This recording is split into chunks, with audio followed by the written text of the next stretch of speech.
A very warm welcome and good morning to you and yours, wherever you're watching us from. Thank you very much for having us on.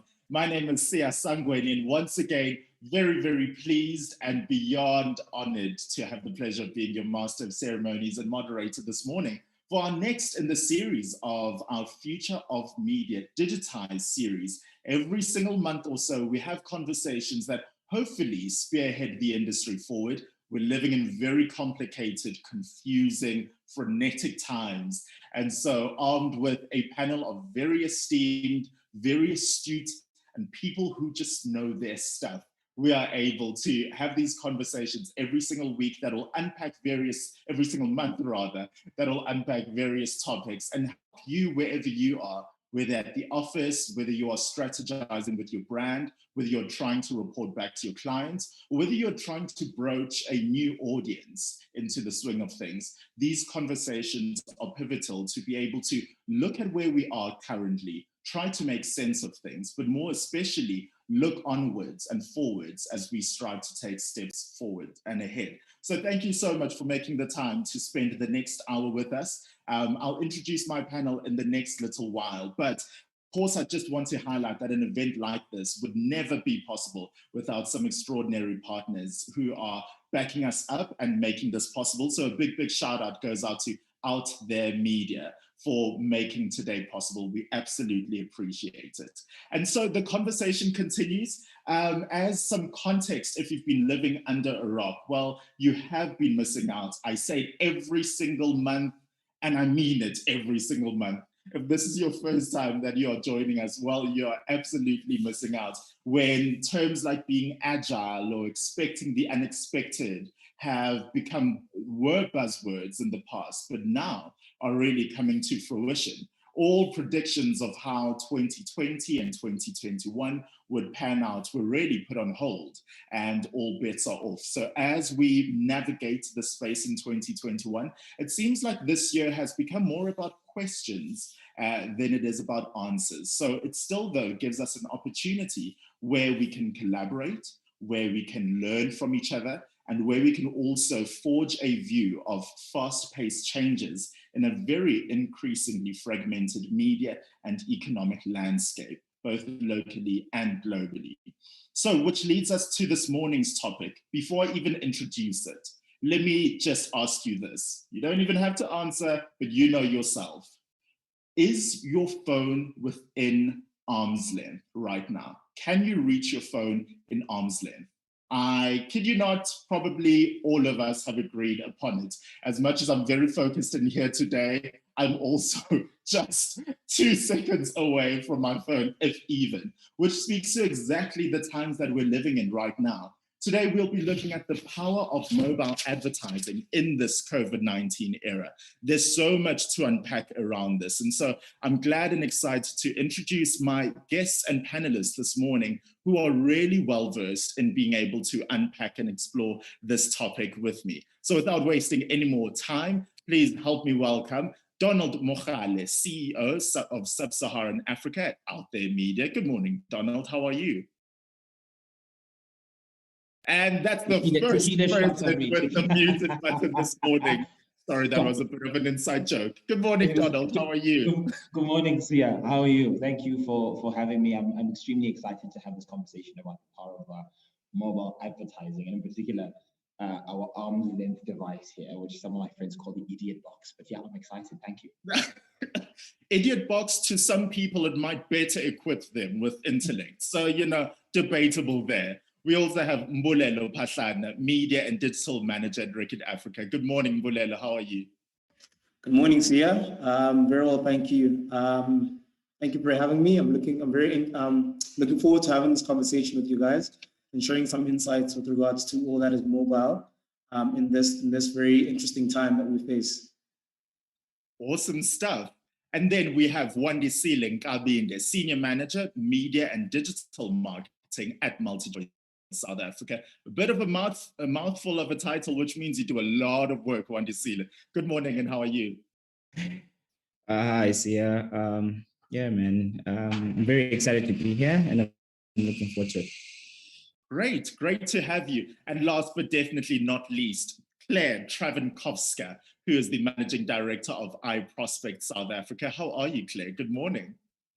Morning, Sia. Lovely, thanks. Very chilly here in Johannesburg, as I'm sure most of the audience will know. As with my panelists, really looking forward to this morning's conversation.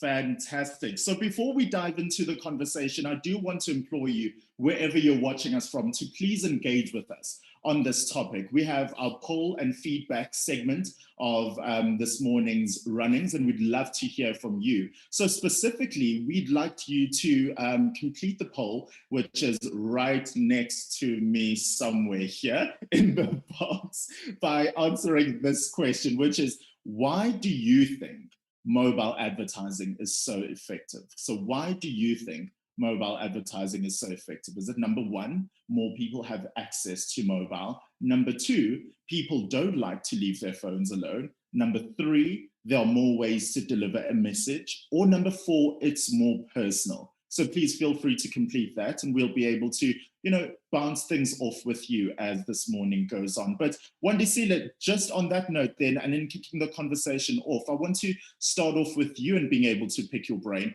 Why do you think mobile is such a unique and a powerful channel in these times that we're living in 2021?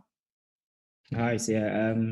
It's quite a philosophical question that you're asking, right? And I think there's generally different opinions and perspective to it and why it's important. However, something we can all agree on is that it has indeed made the world a lot smaller. It continuously making the world a lot smaller, over time. It's an extension of who we are. I mean, you made a joke. I mean, mine is right here as well. And it's our connection to friends, family, loved ones, colleagues. But I think what's quite crucial and what makes it so unique and important, it has become sort of like, the first experience of the internet for most people. If you have a child, it was the first cell phone that they had on their hand.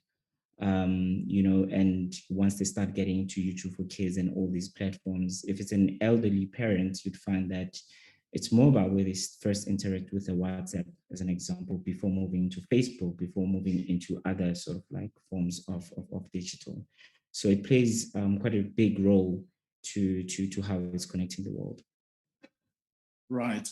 And so, Claire, branching off on what Wandisile said, when we look at the performance media ecosystem, where, in your opinion, do you think mobile advertising fits in there? I think it's really important, before we even get into that, is to talk about what performance media really is. And I think that there are two versions of it, but what we tend to talk about in the industry is performance being something that's more closely linked to business results. So I do think that as we get through this conversation today, we're going to be talking about results and revenue and return on investment quite closely. And I think just sort of linking back to what Wandisile said earlier in terms of your world getting a lot smaller. It's quite interesting because your world's gotten a lot smaller in terms of the palm of your hand. And in essence, if you think of a reverse funnel, it's also gotten a lot bigger because it's exposed us to a lot more content and to a lot more opportunities and experiences that we probably wouldn't have had before. And I think certainly when we talk about COVID, we've traveled a lot during COVID, but we've traveled through, in the palm of our hand, through content and these experiences that brands have brought to us. But when we take it back to performance and the role of mobile, I think what we need to think about is, again, in the palm of your hand, and m-commerce, so mobile commerce, social commerce, and all of that's happening on a mobile device. And if we're talking about performance media or marketing being more closely linked to generating business revenue, there's a very strong link then between a mobile device and business revenue. So it's, again, understanding just how much more time consumers are spending on a mobile device, and the transactional ability of the advertising and the exposure that we're now able to garner.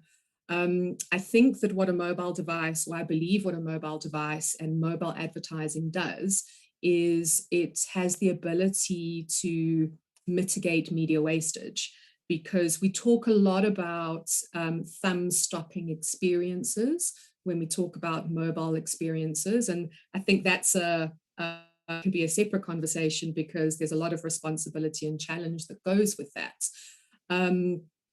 But in this thumb stopping experience, you're actually a thumbprint away from a sale. You'll hear a lot of advertisers and marketers say. So that makes this device incredibly important in sort of the consumer journey and in a conversion funnel, because actually it's a thumbprint away from a purchase. So it becomes quite a critical piece of technology, and it's got a fundamental role in a consumer's life. And it's understanding how, as a marketer, through a mobile experience, you can add value and hopefully garner that thumbprint sale that is just a few scrolls away. Claire, I like that you bring up the almost endless possibilities that come with mobile and mobile advertising. But unfortunately, on the other side of the scale, and this is my question to you, Donald, there are a lot of people who still have a lot of reservation when it comes to mobile advertising, a lot of preconceived ideas, notions. And one of those may be data privacy. So with the work that you do, how have you been able to deal with that issue with data privacy? That's an awesome question. I think for us, the super critical thing is ensuring that we are consistently, compliant when it comes to privacy laws. We've all, I think, seen the horrors of all of the data leaks that have happened over the last couple of years with the giants, the tech giants, the Facebooks, the Googles. And so it has, I think, conscientized the world at large to be significantly more conscious of the importance of data privacy. I think in addition to that, in terms of the work that we do, we obviously adhere to, because we're a global business, we also adhere to GDPR, which is, I think, significantly even stricter than POPIA in South Africa. So as such, because we do telco-driven first-party deterministic data type of work, all of it is significantly regulated. If any of you guys have any idea about the telco world, I mean, they regulate themselves. Even when you join the telco and become one of the employees, you get a special cell phone with a special number. Right? That's how regulated they are. So, in terms of that work, we pretty much are surrounded by that umbrella of compliance. And then, secondly, in terms of the personalization and the micro-targeting work that we do, we only do so to opted-in audiences, so audiences who actually have given us their permission to receive advertising messages to our platform. So even in that regard, we go a slight step further by just getting that permission. And then just to close off the question is, in instances where we're running campaigns for clients that also want to build their own audiences, we also kind of drive a further opt-in for those clients. So that audiences always give permission to say, okay, I want to talk to this client, I want this client to talk to me. So we absolutely manage it quite tightly, knowing that it's going to become, increasingly more stringent. And obviously, with the death of the third-party cookie, I think it gives our space quite a bit of an advantage in that sense. Yeah. Got it. So I like that each of you have already brought quite a wide context to so much that we're still going to get into in this conversation. But Mbulelo, then, understanding what we've understood from our other panelists, perhaps this might be a bit of an unfair question to ask, but is there a specific golden figure? Is there a specific golden percentage of a budget that brands should start looking at to strictly allocate to mobile advertising now that we understand the relationship so many South Africans have with their mobiles? So, see, I think as a starting point, I think it would be very difficult to throw out a figure without first identifying your audience segmentation process and understanding the amount of time that they spend on mobile platforms, So it ranges from, depending from the lower LSM market, as an example, consumer, all the way to a high LSM consumer, and the amount of time that they spend on their mobile devices. So with that being said, I think the first step is defining your audience and just how much time they use mobile devices in their day-to-day. The second part is also understanding what it is exactly that you are trying to achieve with the campaign. What are the key objectives that you are looking at from a campaign basis that will define success? But also with that, I mean, what is the action that you're ultimately wanting from the consumer? So where it be it's an awareness job all the way down to converting or triggering an action. Those are the kinds of sort of inputs that you are required to look at prior to defining the exact figure. So it would be very naive of me to say it's 20%, 30%. It's all really dependent on the factors that I've just mentioned. One being your audience profile and the time in which they spend with their mobile devices, and the other part of it largely being the campaign objectives. Got it. So then similarly with the same disclaimer, Wandisile, when we look at digital media schedules, what would you say in your opinion? What share should mobile occupy in these digital media schedules?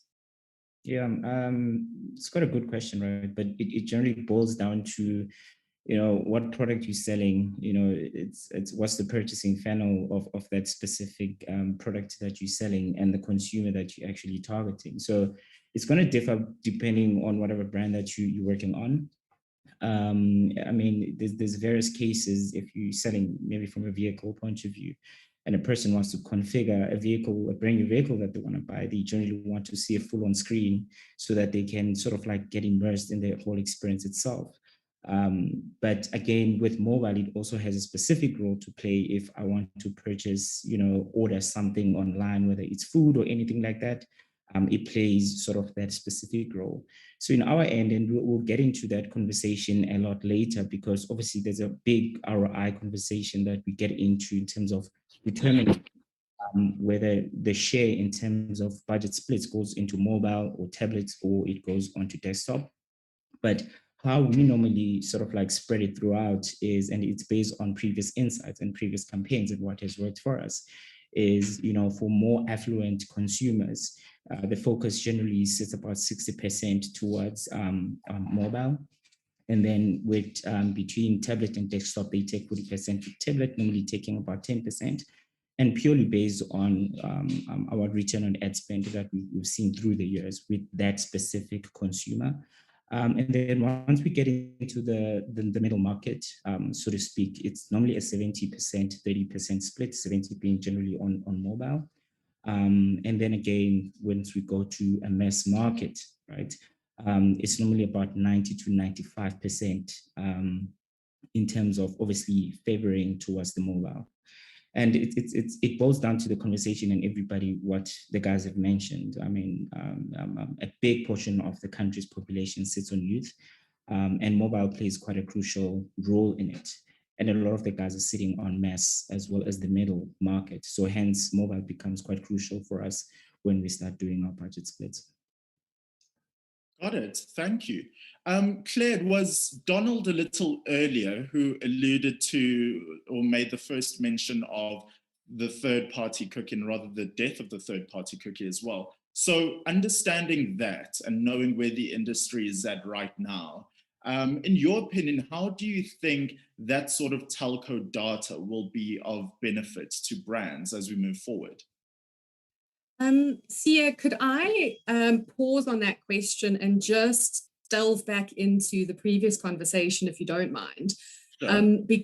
Because I just want to, I think what is so important from Mbulelo and Wandisile was, and I really just want to hone in on it, is the importance of understanding your consumer.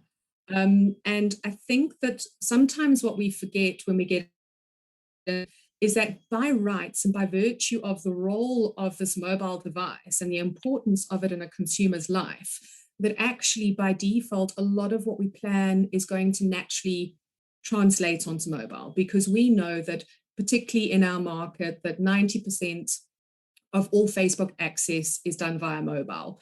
So I think it's the balance of understanding the consumer, what they're doing, what's important to them. So I'm not saying that you don't need a mobile strategy, because there are times, and particularly when you've got performance media in mind and understanding the role of mobile in the purchase journey, you do have to have quite a strategic approach. But I think that I just want to caution us and bring us back to the understanding that as a consumer, sometimes we forget to put our consumer hats on, and we forget that we don't consume mobile, we consume video. And video might happen on a mobile device, on YouTube, or on Facebook. We don't consume mobile content, we consume content. So for consumer, it's often not a deliberate choice. So a lot of the onus is then on us as marketers and advertisers, agencies, is to ensure that we have a level of understanding of our customer, that we understand we're making the right decisions just based on the import to them. Then going back to sort of the cookie conundrum, it's a really hot topic, I think, in the industry in general at the moment. And I mean, look, as per all of these, we had conversations together, and we had sort of an understanding of the kinds of questions that we would want to be discussing together. And I gave this one quite a lot of thought, and I've got a different spin on it. Because I'd rather reframe it in relation to telco data and location-based opportunities and media. And from there, it takes me into thinking and expanding on location-based media, and then how do you bring telco data and out of home together? Because when you start to talk about location, we start to expand that conversation into sort of the geotargeting capabilities that come through mobile devices, overlaid with the telco's data and the understanding from FICA, and being able to understand movement in terms of I live here versus I work and I entertain in these different spaces, and understanding how you can drive a customer journey, understanding their movement patterns. I mean, ultimately and quite simply put, I strongly feel that mobile has the opportunity to help marketers put their customers first. And that's actually what the death of the cookie is going to do, is we're going to have to think a lot harder about our customers, the data that we hold, overlay it with privacy, and we're going to have to make very different deliberate decisions about how we use that data. And the reason we want to use that data is to enhance their experience with us as marketers. So it does put a lot of onus on us. And one of the big talking points is that with the different layers of targeting that are now going to fall away, and some have fallen away already because of the erosion of the cookie, we start to talk about contextual, and we start to talk about relevance. And that's why I start to think about location, because for me, location is super relevant. Because, how powerful is it for a marketer to be able to deliver a promo to a customer because they're 5 meters away from entering a store? So this question, I think we could have a whole session on, because it's multifaceted. And I feel like I've probably thrown quite a few different ideas out and not comprehensively answered it. And I'm sure some of the panelists will pick up on that and sort of run with it. But telcos is important. And it's going to be important when it comes to partnerships, because, the data that the telcos hold is very credible, strong, powerful second-party data. So it's going to start brokering different relationships between marketers and telcos, because there's a value exchange that can be had, enabling marketers to overlay telco data with their first-party data to further augment and curate these personalized experiences. Right. Donald, I'm seeing a lot of nodding on your side. So you agree with what Claire was saying, right? Yeah, thoroughly, especially with the way that Claire's looking at it in terms of just data stacking, right? Because I think that's the golden thread of media strategy, is being able to data stack from various sources. And I think the way she contextualized how the death of the cookie is making marketers think a lot harder about putting the customer first, I completely resonate with that. And those are the conversations we are having with various marketers, because they're thinking quite hard about, because there's been an over-reliance, I think, for the most part of third-party data. And I think this is forcing quite a lot of businesses to even go, shit, what is my CDP strategy? What is my, customer data management platform strategy? How am I going to start creating my own first-party data with audiences? And how do I make it make sense?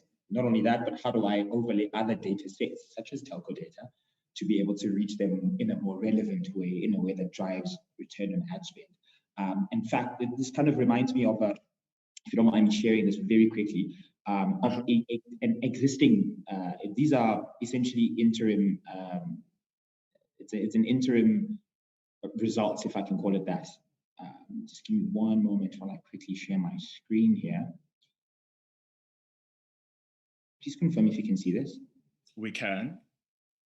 So we're currently running a campaign now for Nivea, and it's a micro-targeting messaging campaign. Essentially, they've given us a target audience of females for this black and white campaign. This is a deodorant for ladies, and they are running a competition simultaneously that saying you can win one of 5 Rich Mnisi, who's a very famous designer in South Africa, one of his designer collections. So what we did is we carved out the audience, as Mbulelo pointed out earlier on, and we had, within both MTN and Vodacom, quite a few million of these audiences that had opted in who want to receive messages from Nivea, who we then sent direct targeted messages to with a link to a 0-rated landing page. In this instance, Nivea had a video that then shows what it is that they can do. And this is free of charge to audiences. As we know, South Africa is very data sensitive, as I am. So they were able to watch this video free of charge, which I'm not going to play now, but we looked at a 5% click-through rate. These are interim results that the campaign's currently running.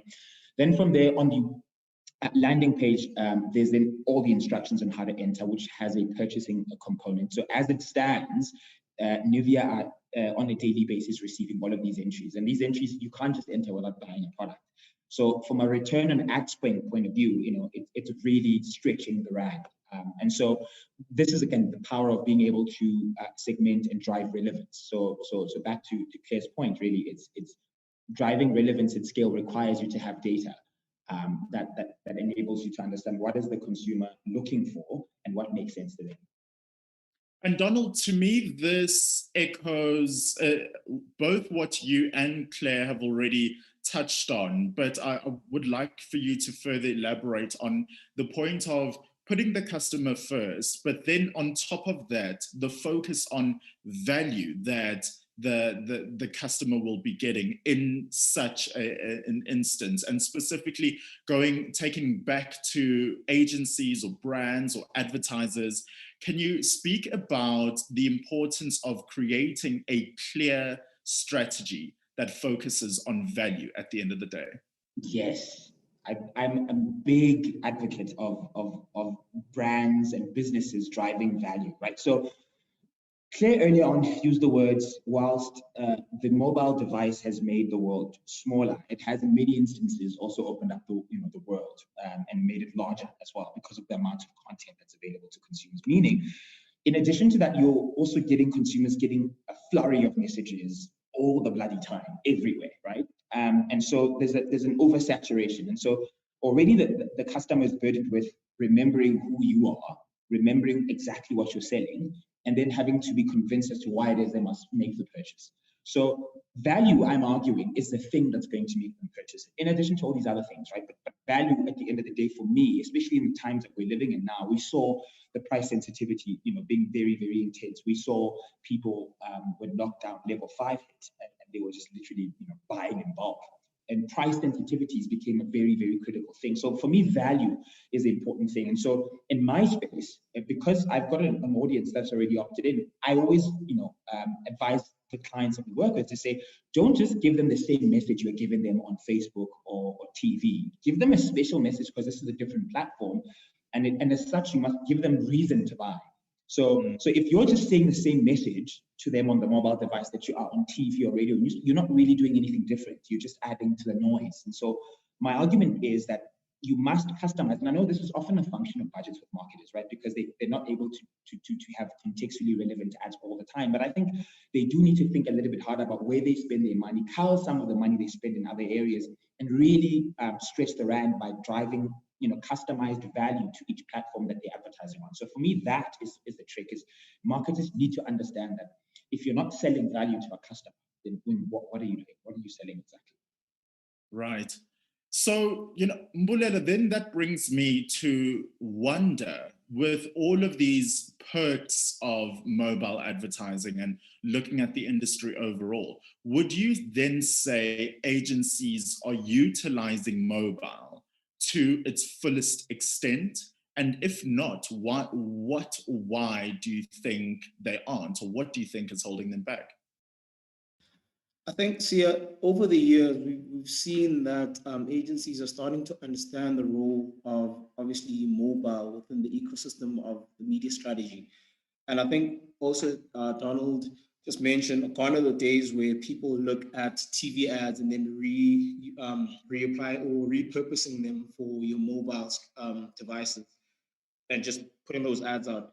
We now see that people understand that engagement plays a huge role in mobile. And with that, obviously, they need to find ways to engage the consumer or the user in the consumer journey. Yeah. And with that, we start seeing a lot of gamification, for instance, to drive educational messages, such brands such as your Dettol's, and a very good case with Colin Black Label over the years with the Be the Coach campaign, where they used gamification and the combination of USSD to drive messaging around the support of teams as well, but also driving an educational message around drinking responsibly. The other thing that we are starting to see is the combination of other channels mobile. And gone are the days of people just looking at out of home only, but they're now understanding that there is location-based services or location-based strategies combining out of home with mobile. Things such as incentivizing people through Wi-Fi media in malls, in that if they are giving us their first party data, we then incentivize them through couponing or reward them so that they interact with the brand more. The other would be also the way in which they use the ad formats, like I just mentioned. Just moving away from just looking at TV alone and just using those video content to just serve on mobile ads. So definitely think that agencies over the years have started taking into consideration what exactly the best practices rather of mobile ads and how to use mobile in their plannings and strategies. Awesome, got it. So before we carry on with the conversation, I would just like to remind and implore you to give us your take on today's topic and answer our poll, which is, why do you think mobile advertising is so effective? Is it because more people have access to mobile, number one? Number two, people don't like to leave their phones alone. Number three, there are more ways to deliver a message. Or number four, it's more personal. So why do you think mobile advertising is so effective? Please do answer that on our poll, and we'll be able to interact and engage with you as time goes on. So Wandisile, I want to ask you then, understanding what we've been chatting about thus far, how would you say, or rather how should a brand make use of various mobile ad formats to amplify their marketing?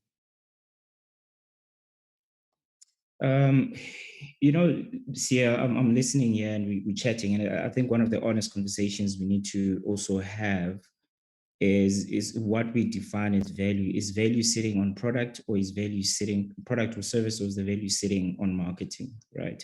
Ooh. Generally, it's I'm just saying you're going to split a lot of rooms with that. You're going to have colleagues stand up against each other, but carry on. Yeah, but it's conversations we should be having, right? Because once a person you're sitting, with the board at a specific brand or business, for them, the value, it boils down to, you have to have conversations around the actual product itself. Because if the product is broken, it doesn't make sense, it doesn't serve the purpose for the consumer, it's almost pointless to have the most amazing marketing. All it will build is just brand love, but people will not be very excited over the products that you're selling. So that's another topic, perhaps for another day. But from a format point of view, you raise few things. There's few hygienic things that agencies obviously need to look into, and we know that there's generally display, there's generally video. There's generally social media, etc. from a display point of view, there's few hygienic things that you have to deliver on, and people will be in trouble. I mean, for me as a client, less copy is always key, especially if you're going to the display. And I'm not talking rich media and so forth, but less copy is key. Making sure that your banners, you know, they're not pixelated, you know, everything is working seamlessly, they clear, the high definition, consumers can get it. Because what normally happens to marketing management is you get creative on banners and you're looking at it from a laptop where it's clear for you to read, but you forget that that thing you're looking at on a laptop is going to be this small.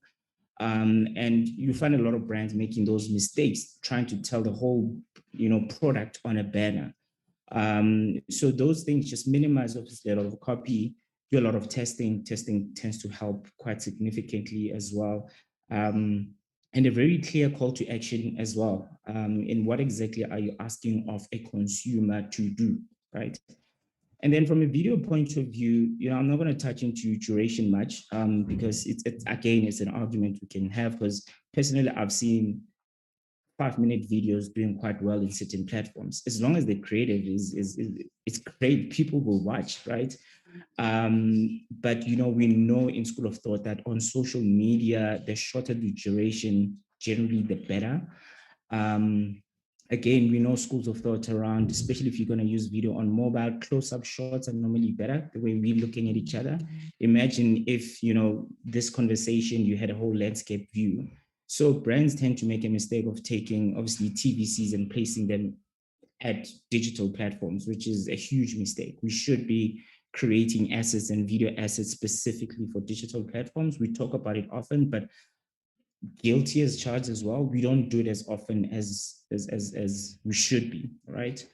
And my last point is around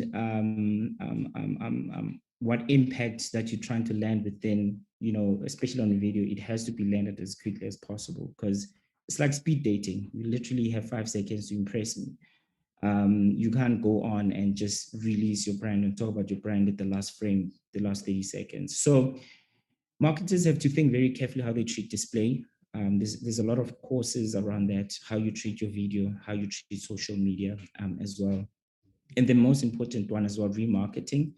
It becomes quite key in terms of what ad formats do you normally use for remarketing. And an example around that would be, look, you're selling socks as a business. You need to start thinking about, when you're going to remarket individual, not just what creative you're remarketing them with, what other formats you're remarketing with. Are you going to use carousel ads maybe to show a person other different socks that they were looking into buying? Or you're going to add a shoe maybe, or something like that. So there's always a lot of thought process that generally needs to get into play in terms of display, video, social, as well as your remarketing efforts and what you're serving the consumer and the destination you're going to take them to, because those can't be disconnected. Sometimes you see this type of ad with this creative, as soon as a person gets on the landing page, it's totally different. So your story just doesn't get seamless. Awesome. Thank you very much, Wandisile. I cannot wait for someone to have merely taken the note. It's just like speed dating. They'll go back to the office and that's what they revert back to their team. Claire, now as we look at a way going forward for brands with mobile advertising, how would you advise brands to ensure they are getting the most out of mobile advertising to specifically reach all of their brand objectives? Firstly, do everything that Wandisile just said. I think that is the baseline. It was music to my ears when Wandi said that one of the biggest mistakes that brands make is taking a TVC and putting it onto digital. I generally tell clients, please don't do that. Again, I do think that that's going to land differently to our audience, because sometimes we don't have the luxury of time or budgets or localized assets, but we understand the need to be in the digital space. So I understand that there's going to be situations where it happens, even though we know that it shouldn't. So just big caveat there to any of my clients on the call. And I think that just again, something that Wandisile said that I think is critical is creative fit for platform and channels. And in one of my earlier points, I said that I'm not saying you don't need a mobile strategy, but actually when it comes to creative, you absolutely need a mobile strategy, because for me, the strategic distinction is in the creative and the creative iterations and formats and making the most of the screen size. Often we'll talk about, this is your real estate, and how do we maximize that real estate for the best possible experience for consumers? So first and foremost is, if you can get that right, you're automatically going to do better in terms of whatever those key objectives are. Secondary to that, but no less important, is for me, you have to have a measurement strategy. You have a media strategy, you have a comms strategy, you have a mobile strategy when it comes to creative, and you have to have as strong a measurement strategy. And in that measurement strategy, you will have given overarching objectives. You will have understood the role of the media channel selected in your consumers' lives, and you will have given them the best fit for purpose objectives and linked those to the most relevant KPIs. And if you do that properly, you have a much better chance for success. And I think the other point that goes into that is attribution modeling. And I feel like I might be answering my last question in this question, sorry, Sia. But I do think it's really closely related, is that, mobile is a channel, and there is definitely a difference between performance in certain aspects and with certain objectives when you look at desktop and you look at mobile. And attribution modeling and ensuring that you have selected the right attribution model. There's no one size fits all, but something like multi-touch attribution allows you to place value on each phase of a campaign, each placement. Because if you're looking at something like last click, you're only placing value on whatever that last click was. You're not taking into account that the consumer journey was 6 exposures and 10 impressions, and there was search, and because platforms and channels work together differently to get the consumer through the funnel. So for me, if you can get the basics right in terms of the role of the channel, understanding the consumer, the right creative, have the right strategies in place, not realizing it's not just one umbrella strategy, you have to think about every step, and couple that with the best attribution model based on your objectives and the consumer journey. It very much is about consumer journey. You will absolutely have set yourself up for success and be able to close the loop to your senior stakeholders in terms of the value of mobile in that entire process. Awesome. There are a lot of nuggets there. I'm telling you, if you are watching this and you are not making notes, then I don't know what to say to you. Please do that as you watch and as you make notes. Please feel free to also send through your comments or your questions for our panel. They'd love to answer some of your questions as we go on with this morning. Donald, specifically, Sandra's watching, and Sandra has a question for you, Donald. And she asks, what are the click-through versus skip-over figures on ads on mobile? And does it vary? Do you have any information on that or context? It's a very tough question. The answer is it varies by channel. And also varies by audience. And the other thing that really affects click-throughs that most people don't know is the creative, right? Like Wandisile has said, it's speed dating. If your creative is not great, there will be no click-throughs. And I think the current benchmark is 0.1%, which means 99% essentially is almost wasted. That's kind of something that I've always found a little bit bizarre. And then look, we can argue it isn't wasted because it's still displayed. There's still, people still remember potentially. But it varies, and I can only speak on my platform for now, I suppose, and I'm seeing on average, at a minimum on a please call me, about a 3.5% click-through. And then on a targeted campaign, we're seeing up to 5, 6, 7. In Nigeria, we saw 11.9%, 12% click-throughs. Again, it's all about what, being hyper-targeted, being relevant. I think it'll vary by channel. But the current industry benchmark is 0.1%, which is, I think, cause for concern, and I think it's something we need to really look at. But yeah, the answer is it varies by channel. I think each channel has to kind of have its own benchmark to say the highest they've seen is X, but I think there needs to be a substantiation as to how they got to that and what are the reasons that led up to that. And then overall, when they aggregate it across the board as a platform, what are the average click-through rates that they see? So it'll vary, Sarah. It's not the same. Got it. Mbulelo, we might be, singing from the same hymn sheet here when I want to ask you about growth opportunities in this industry.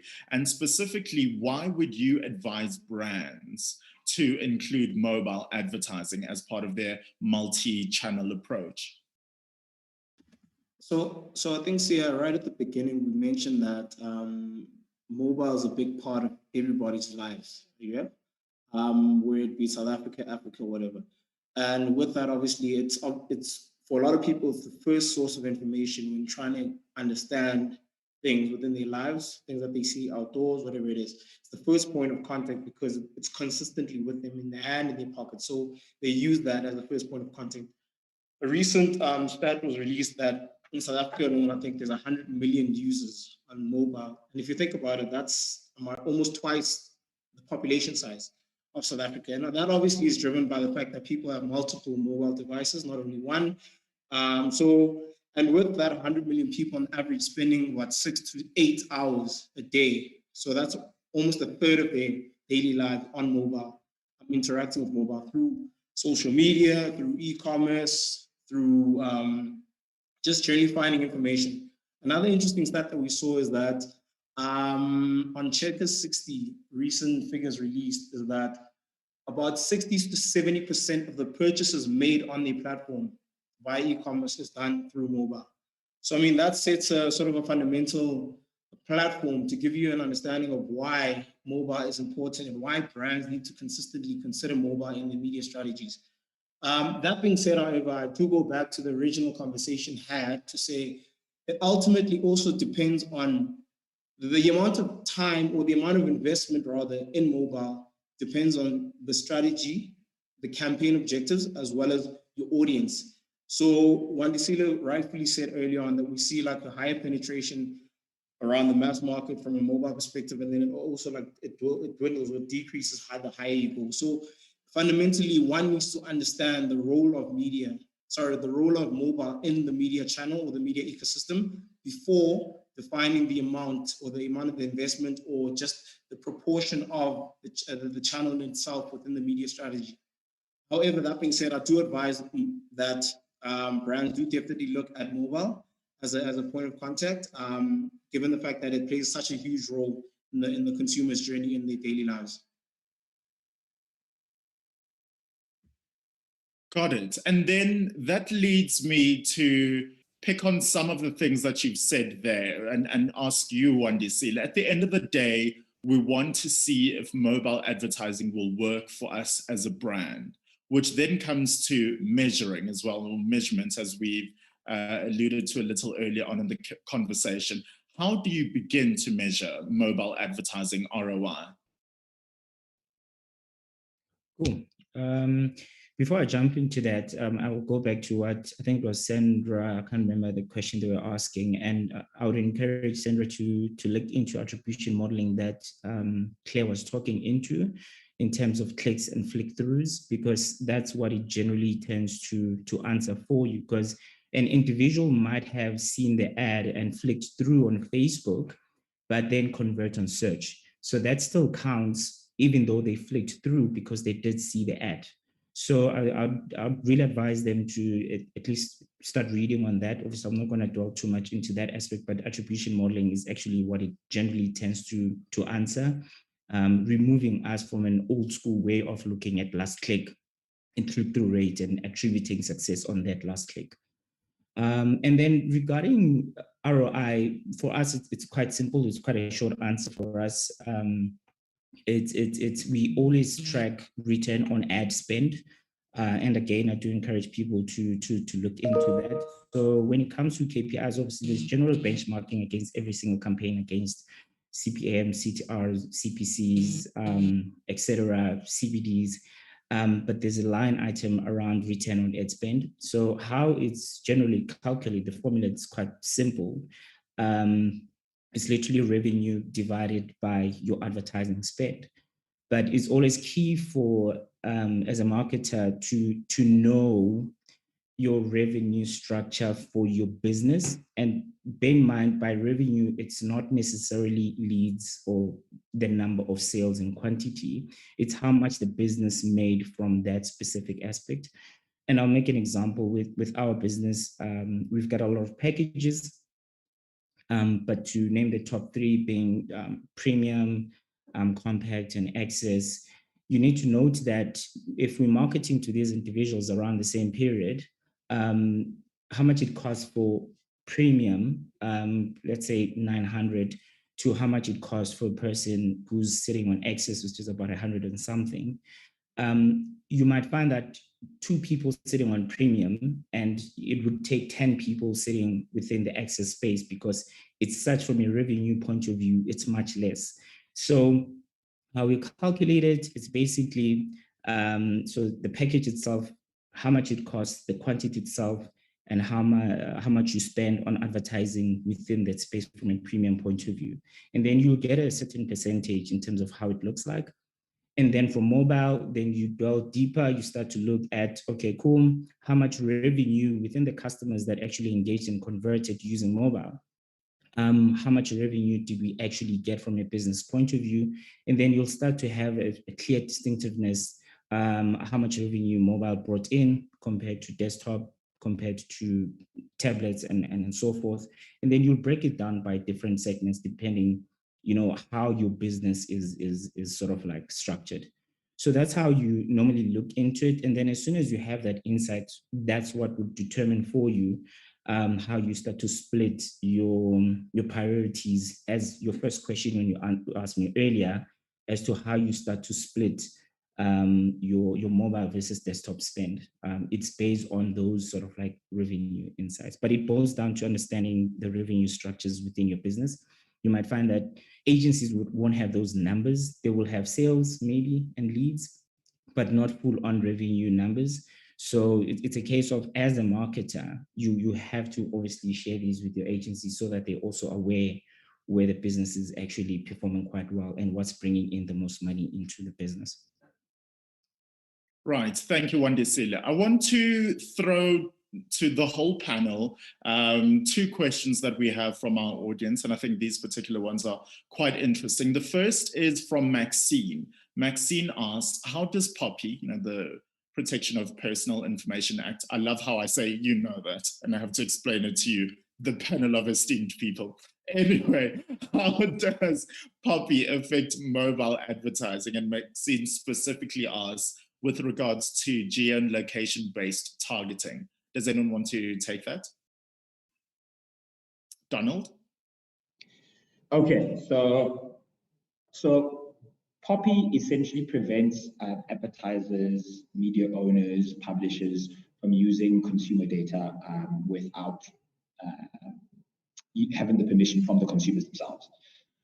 So how it affects is that if I don't have the permission to use your data to be able to give you more relevant ads, then I don't. And what ends up happening, and I think this has been a very interesting debate in the last couple of years when you're looking at Mark Zuckerberg wanting to monetize messaging, because messaging is one of the fastest growing formats at the moment, is because the more information he has, the more he can be more relevant, or can try at least to have more relevant ads directed to you, because he understands where do you move about, what's your proximity to the closest KFC, for argument's sake, and therefore KFC, then he can go to KFC, look, actually, this person's always around your vicinity all the time. Don't you want to serve them a streetwise two as an example? So that the impact of your kind of data privacy, or the opting in of information, is what allows then for more relevant advertising. However, I think the risk for most consumers is that I don't want this brand knowing my movements. And what most consumers don't understand is they don't care that it's you, Sia, specifically. They just want to know that there's 1,000 Sias in this area with whom who are the potential consumers who can increase my basket size.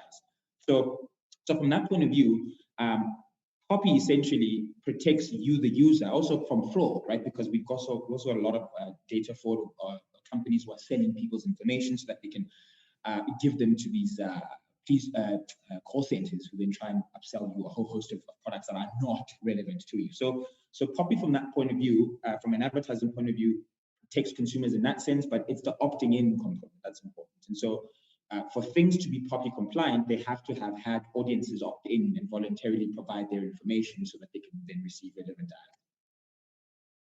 All right, I hope that clarifies and answers your question, Maxine. And then Fahim wrote, how does RCS, as a growing mobile advertising medium in South Africa, allow for a more personal engagement to the end user? Question to anyone on the panel to take. Donald again. I'm happy to take that one. So, man, RCS is a very interesting one because it's such a brand new and very growing messaging format. And I think the thing that makes it more personal is the fact that unlike a lot of the other platforms, you are remaining in your native environment, your messaging environment. So you can make purchases, you can watch videos, you can have carousels, and you can interact with the chatbot continuously without leaving your native environment. The other, I think, powerful thing that makes it more personal is the fact that it doesn't chew into your data. It's also zero data. So upon receiving an RCS, you are able to drive a lot of engagement by responding to either the question or the questionnaire, or watching the video if there's a video asset that's been given there, or even making a purchase if they're trying to sell you a particular product, all living in one singular native environment, which I think is amazing, unlike a lot of the other platforms where you have to click out of the environment to go elsewhere. I mean, I can imagine if you're on your newsfeed and you're receiving an ad on Facebook, for argument's sake, and you click on it and it redirects you elsewhere. I'm on Facebook. I don't want to leave Facebook to make the purchase. So what RCS does is it solves for that by making sure that everything lives in a native environment, which I think is what makes it way more impactful, more personalized experience. Perfect. Thanks for that, Donald. So in wrapping things up, I'd just like to go through the panel just one more time to get your final comments for the morning, but also specifically, there's been a lot of information that you've all willingly shared this morning.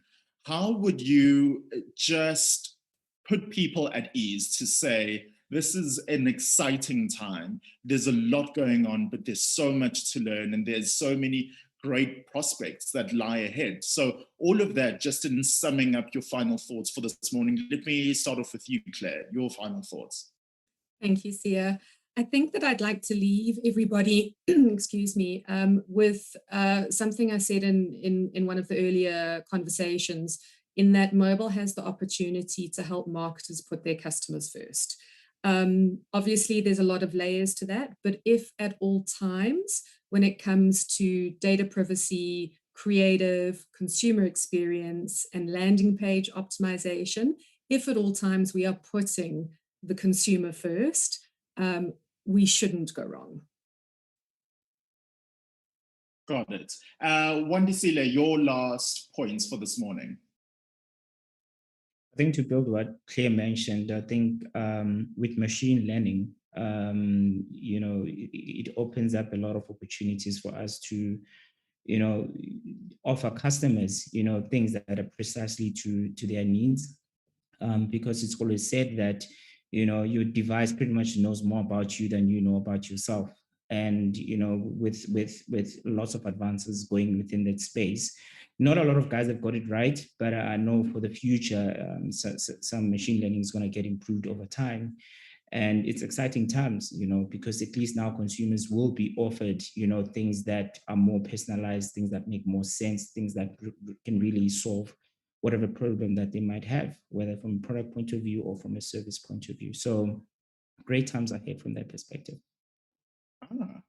Okay, and Mbulelo, your last points for this morning. So I'm on the other side of the fence. What I'm going to say is when thinking mobile advertising, don't only think smartphones, don't only think tablets and laptops. There's a large percentage of our mass market or mass audience that are still using the basic feature phone and have limited access to data, as we know. So when thinking mobile, try incorporate data-free messaging that will allow your basic consumer or your basic, the consumer using the basic mobile device to still be able to interact with your brands, and always look to incentivize consumers when thinking mobile. Perfect. And Donald, you'll have the last word this morning. Your final thoughts on the topic and something to leave people excited about? One, messaging has grown in the last 24 months. There's 2.6 billion please call me sent between MTN and Vodacom per month by the mass audience. This is showing the kind of penetration that's there. RCS is just launched, which is, I think, a very exciting new media channel that marketers should look out for. The other one is programmatic text. You can now send messages or advertising campaigns programmatically to your audiences, which is another really exciting thing. So yeah, the mobile device, I think, is a growing media channel. And South Africa and Africa, we're a mobile-first continent. And I think it's remiss of most marketers to not employ marketing and mobile strategies that are kind of defined for their audiences. Great stuff. And my goodness, has this been a morning of so much information sharing. I did say, if you were not taking notes, then, well, I don't know what to say for you. But thank you very, very much to my panelists this morning for being able to share so much of their insights and their information and their wisdom this morning. We really, really appreciate it. And thank you, wherever you are, for joining us. You know, we asked you to engage with us. Thank you for your questions and also for being part of our poll. We asked, what do you think, why rather do you think mobile advertising is so effective? 17% of you answered and said because it's more personal. 13% of you answered and said because there are more ways to deliver a message. 18% of you said because people don't like to leave their phones alone.